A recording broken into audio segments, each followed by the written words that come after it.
So here we are. Let's see if we can compare these two with a simple thing that I call maintenance cleaning. Before you start, convince yourself they're not loaded. As you can see, it's not loaded. And there are also dummies inside.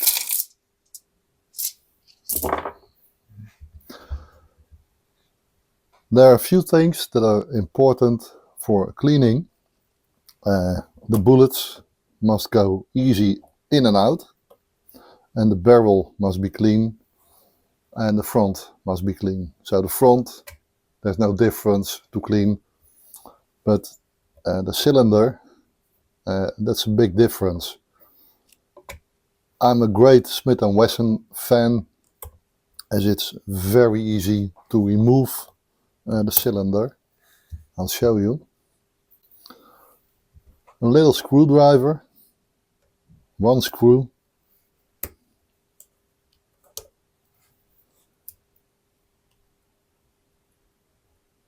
one screw,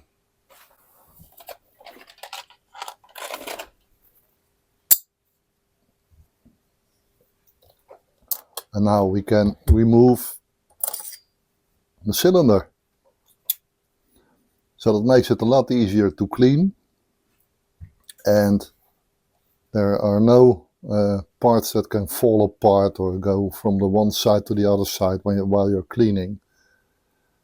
As you can see, it's not clean at all.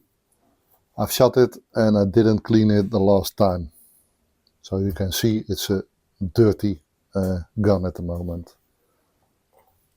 But now we're going to find a big surprise. To remove the cylinder from the Ruger, it's going to be pretty hard.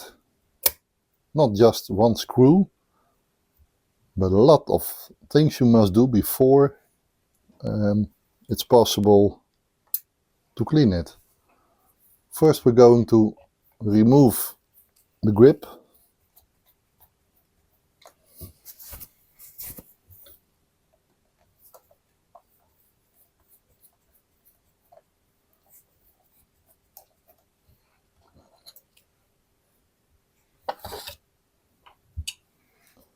And now it's time to do some magic.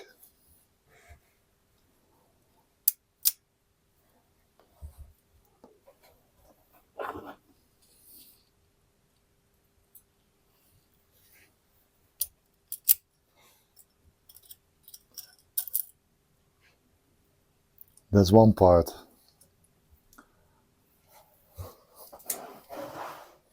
So after removing the main spring, let's cock it back and just remove this pin.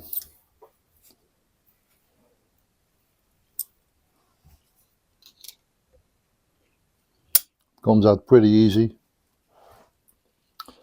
After you removed the little pin, just cock it all the way back and you can remove another part.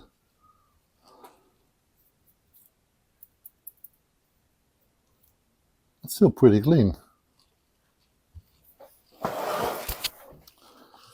The next step is to remove this little part. I'm not sure if you can see it. Let me try to figure it out.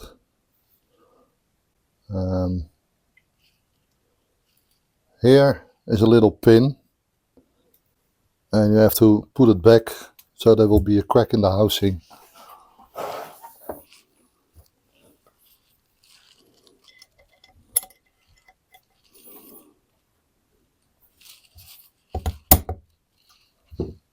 There it is. Now you can see the crack. You should be able to remove it. Yeah, I was. Great.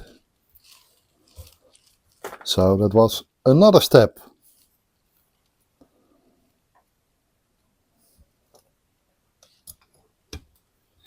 And now we are able to remove the cylinder. So that's pretty a lot of work if you compare it with the one screw to remove it from the Smith & Wesson. And as you can see, I didn't clean it at all.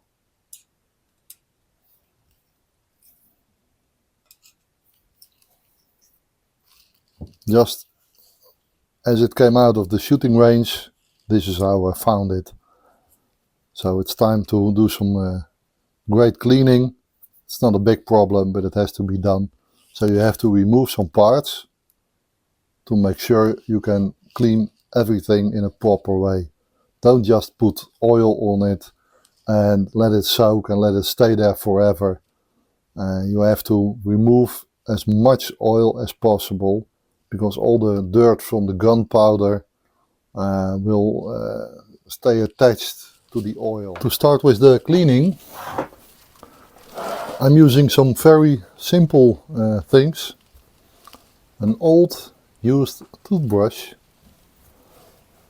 a little, we call it kwast, I love it, and some bit of oil. I'm using some oil from the military, and it's pretty good to me. It's doing what it's supposed to. But I'll start with a boar snake.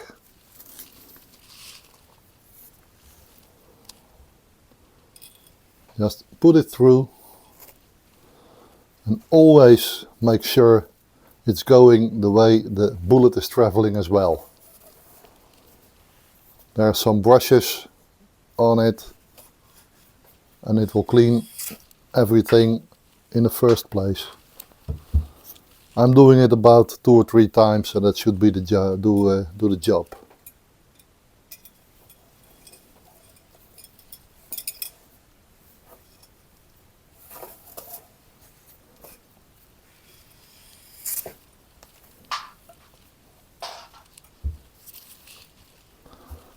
That was the big one. Now we're going for the cylinder. Same, go the way the bullet is traveling.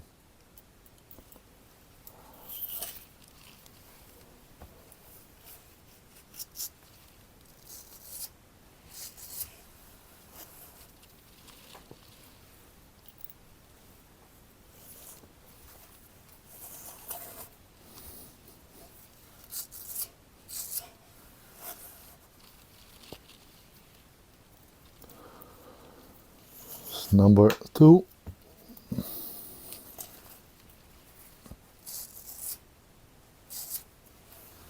Number 3.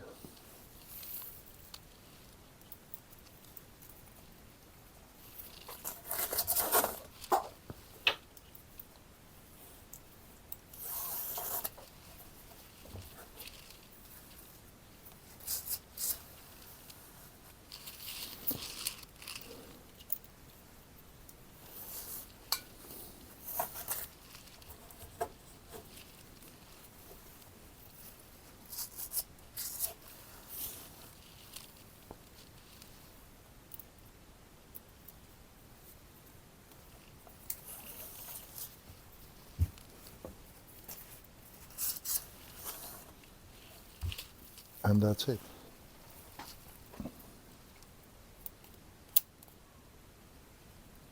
Still some gunpowder underneath, so you have to use the old brush. You can use a new one, but why throw an old one away? Still capable of cleaning what it's supposed to do.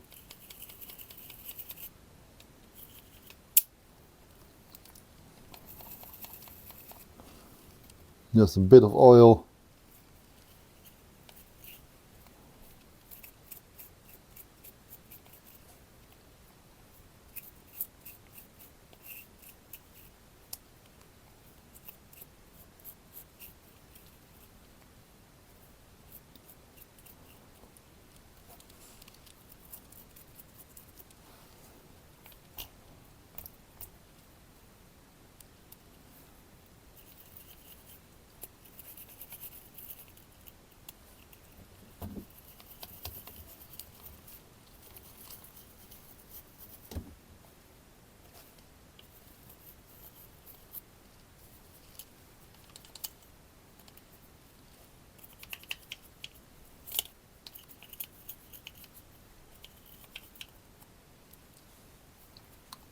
And let's just let it soak for a few minutes. I'm going to get some coffee. Be right back. So I'm back. Some coffee. And this is what we call gevulde koek, which is translated filled cookie. I ran out of canoes. We call them kano. Now again with the brush.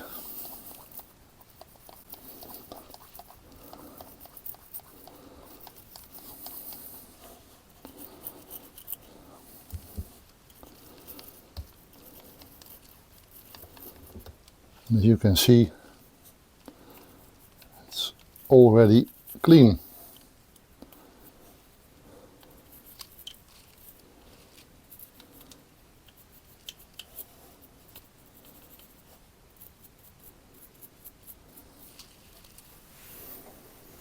An old cloth.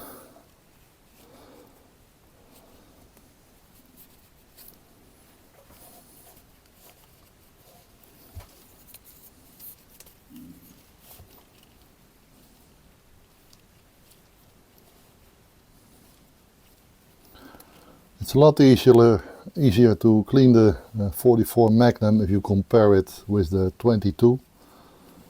I had a revolver from Smith Wesson, the 617, and that's also a great gun to shoot, but compared very hard to clean.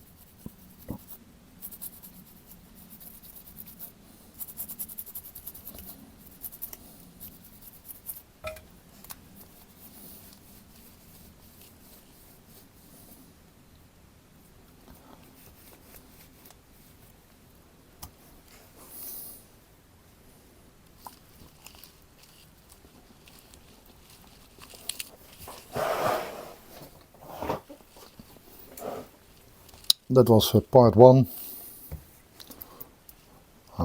Almost forgot. Take a zip.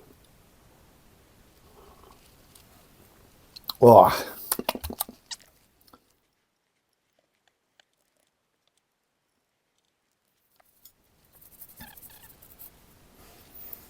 And we're going to let this soak also for a few minutes so I can drink my coffee.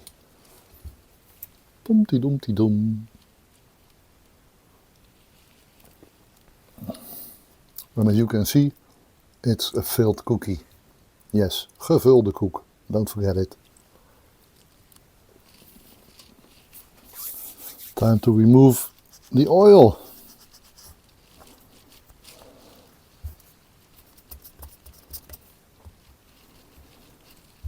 When you're having a big hands like I do, it's easier to use a little brush.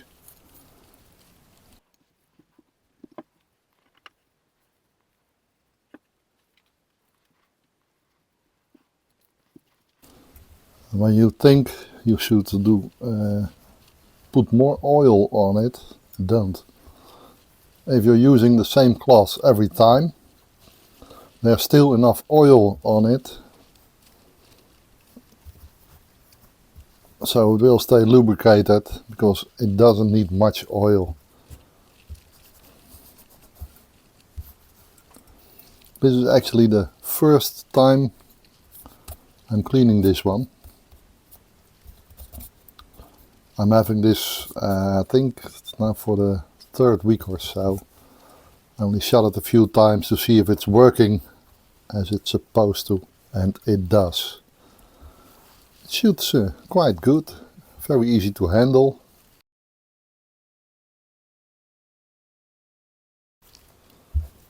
Yeah, it's a big caliber, but yeah, I knew that when I bought it.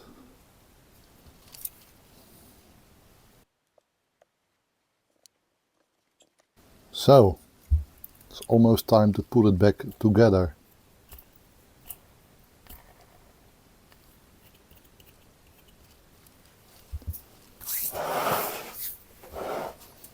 Don't forget the front end from the barrel, because it's a very important part to make sure the bullets are going in one direction and not just floating around.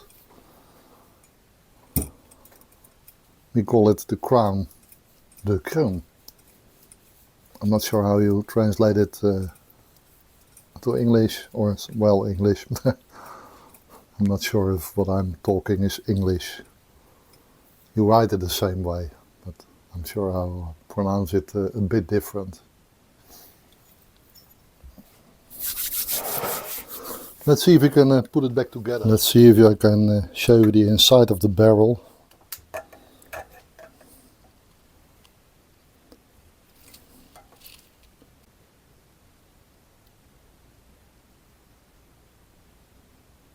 Looks clean to me. So we've done the field strip, cleaned it, and now it's time to put it back together.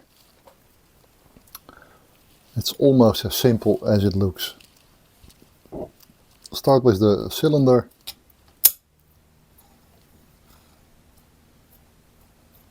Yeah, it's going pretty simple. Now here we have, oh, I forgot this one.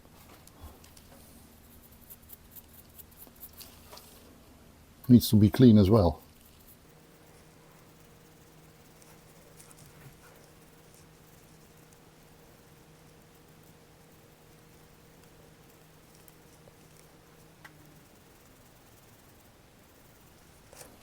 Remove the oil.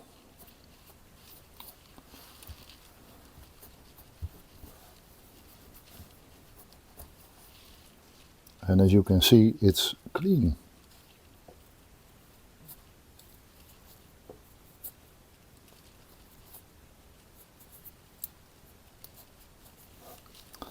So it's time to put this one back as well. There's a little notch on this side. Oh no, it's me again, forgetting things.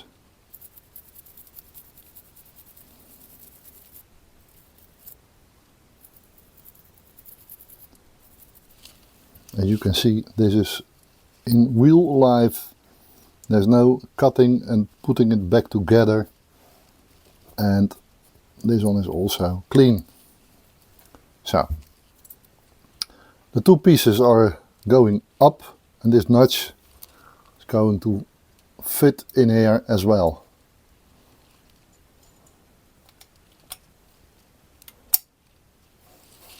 This is about it. And now the hardest part is, don't put your finger between this part of the frame. It might hurt. Just needs a little tap, and that's about it.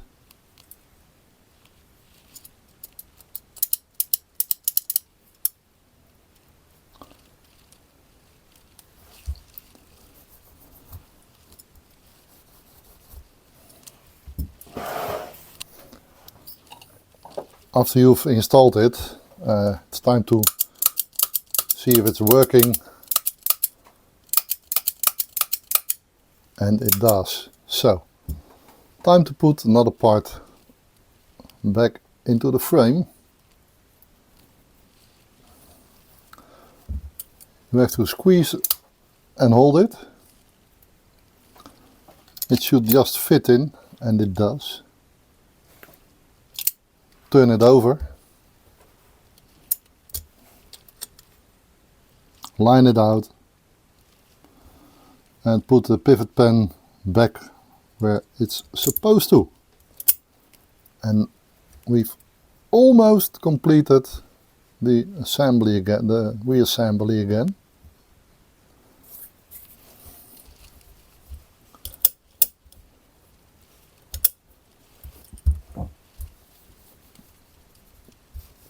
As you can see, I'm always putting an old towel below it, so it won't scratch anything.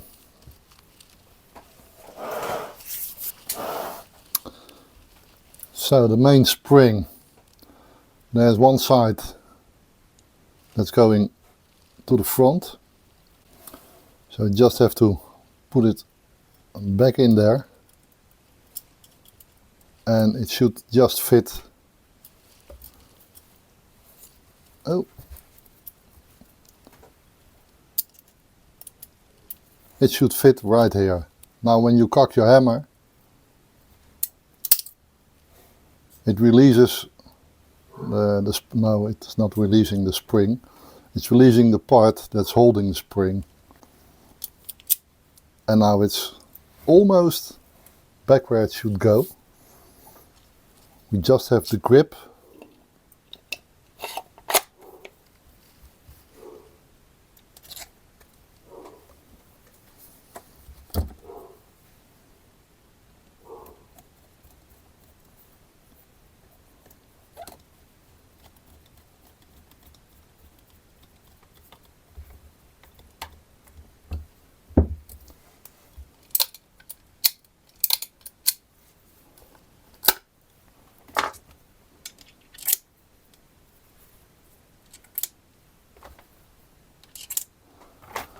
Putting the dummies back in.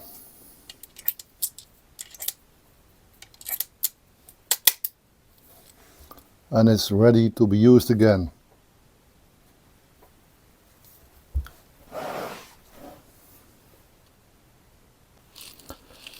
Now it's time to clean the Smith & Wesson. It's almost the same. Before I'm using these tools, I'm going to put the bore snake through it.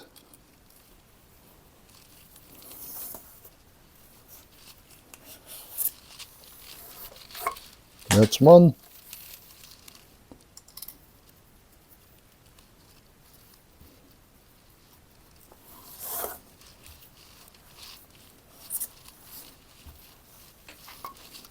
That's two.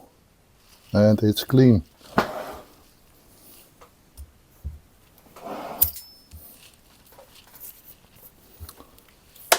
Same as the 44. The way it's traveling, the bullet is traveling, that's also the direction of the bore snake.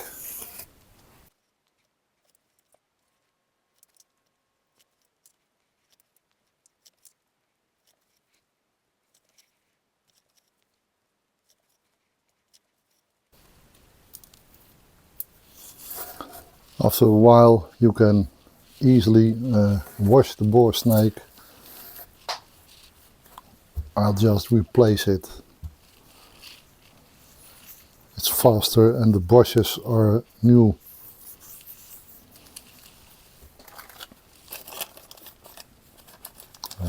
Put it back,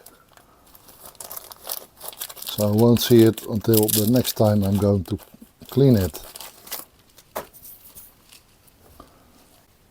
Now we're also going to put some oil on the cylinder.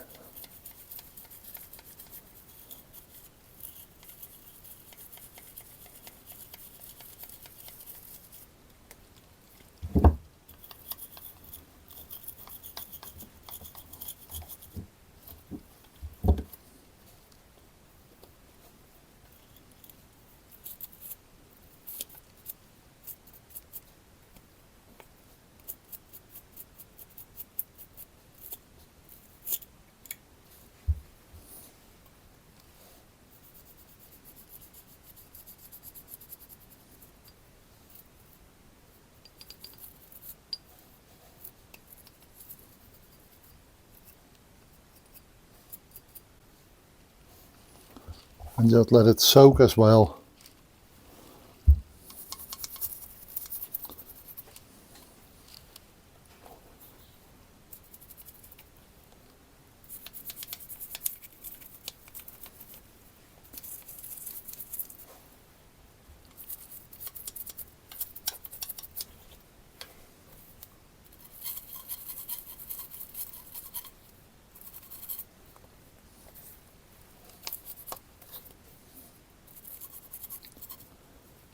Very easy.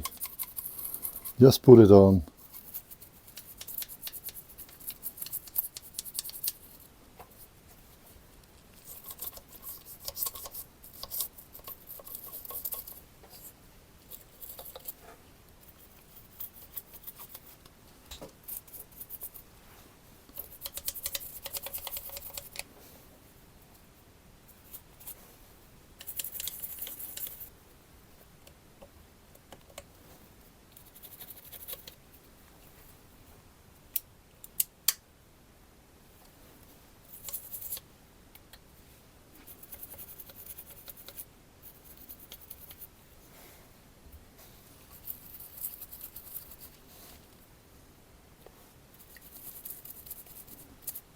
This is just a field strip to clean it, and I think about once a year I will disassemble the whole gun and remove everything, clean everything, put it back in oil, let it soak, clean it, clean it, clean it, and put it back together after I removed most of the oil.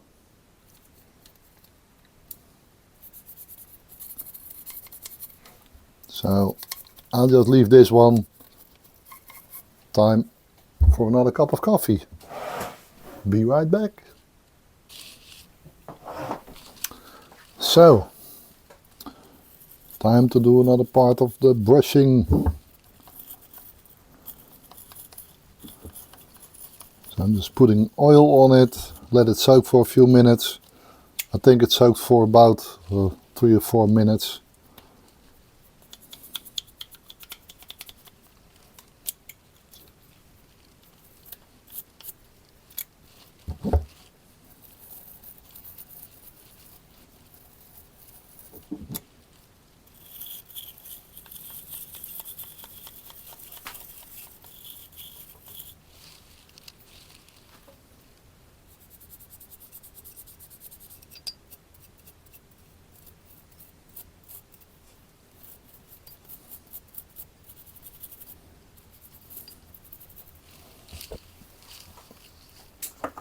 And here we have the same cloth.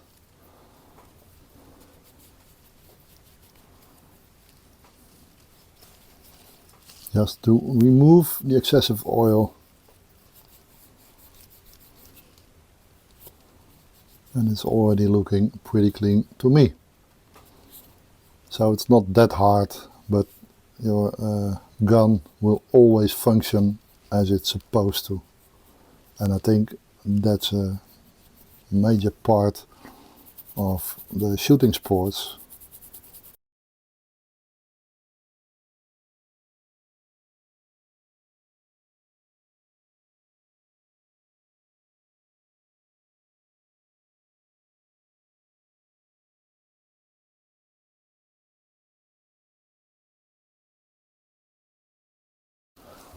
So let's put it back together. I'm always holding this one because it prevents from scratching anything on the frame.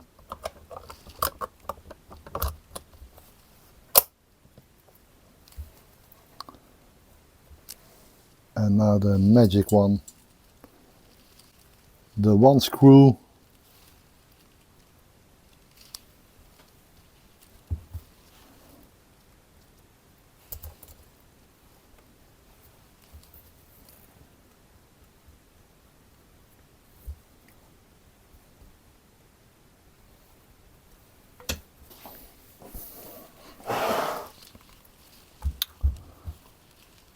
Here we have them both cleaned, well, field stripped, cleaned, and put them back together.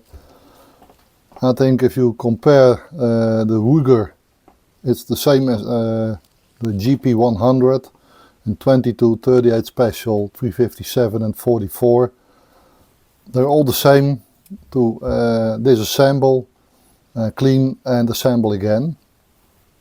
And same with the Smith & Wesson, the 22, 38 special, 357, all the same to disassemble one screw, and you have the cylinder apart, and it's very easy to clean.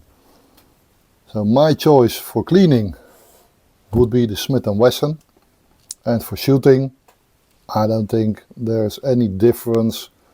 This one has a sports parts in it, so it goes very light, very simple. And the way the Smith & Wesson handles, it's always great. So don't forget it. Every gun you own, clean it. Just do the maintenance. It makes it reliable, working without any trouble, issues or whatsoever. So it's pretty simple. If I would make a choice by buying a gun, As you can see, I don't mind. I have the Ruger, I have the Smith & Wesson. They both shoot brilliant. I love them. Easy to clean, because also the 44, it's pretty easy. Well, if you're doing it some more, it's becoming a second nature, so you don't have to think about what do I have to do. No, it's very simple. Same with the Smith & Wesson. I love them both, and I'm going to use them both. This one is pretty expensive to shoot. There goes a lot more powder in the cartridge compared to the 357 or the 38 Special, because it also shoots 38 Special. And I just love them. So, my choice, I don't mind. Use them, clean them, use them again, clean them, use them, and I think they will last a lifetime. Well, I hope you liked it, and if not, I can't help it. Don't forget to subscribe, hit the notification bell so you will be notified when another video comes. And there's a big chance there will be another video with the Ruger compared to the Colt Anaconda 44 Magnum. That's a brilliant gun as well. I hope you liked it. See you next time. Bye bye.